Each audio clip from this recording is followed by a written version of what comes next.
सभी भक्तों को प्यार भरा राधे राधे। आज के कार्यक्रम में आप सभी भक्तों का हार्दिक स्वागत है।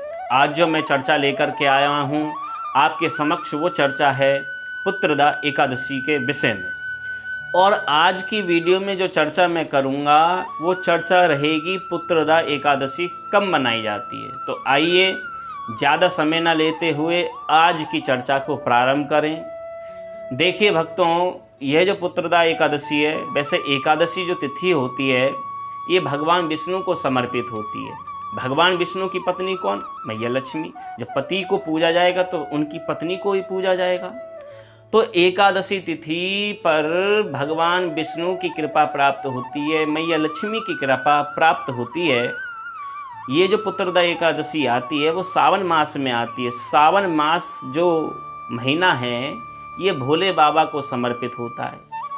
तो सावन मास में होने के कारण भोले बाबा की कृपा प्राप्त होती है, मैया पार्वती की कृपा प्राप्त होती है।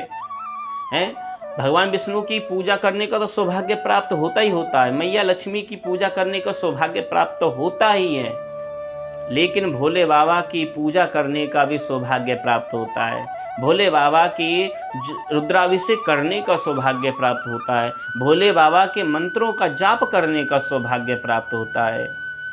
तो ऐसी ये पुत्रदा एकादशी, तो इस पुत्रदा एकादशी पर हमें दो भगवान की पूजा करने का सौभाग्य प्राप्त होता है, भगवान विष्णु सहित लक्ष्मी जी का और भोले बाबा सहित मैया पार्वती का पूजन करने का सौभाग्य प्राप्त होता है।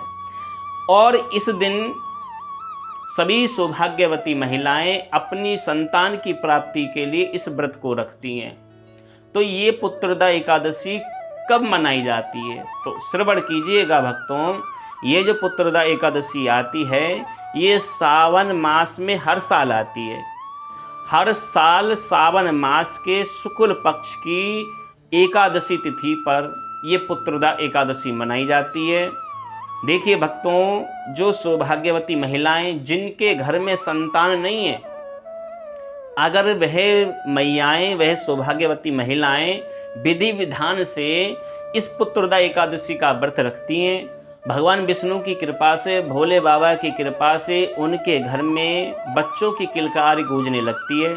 तो मैं तो इतना ही कहूँगा उन सौभाग्यवती महिलाओं से कि आप इस पुत्रदा एकादशी पर संतान की प्राप्ति करना चाहते हैं तो संतान के लिए भगवान के इस व्रत को, एकादशी व्रत को अवश्य करें और भगवान विष्णु की कृपा प्राप्त करें, भोले बाबा की कृपा प्राप्त करें। अब मैं अपनी वाणी को यहीं विराम करूँगा। शीघ्र ही आपके समक्ष नया कार्यक्रम लेकर के उपस्थित होऊंगा। तब तक सभी भक्तों को प्यार भरा राधे राधे।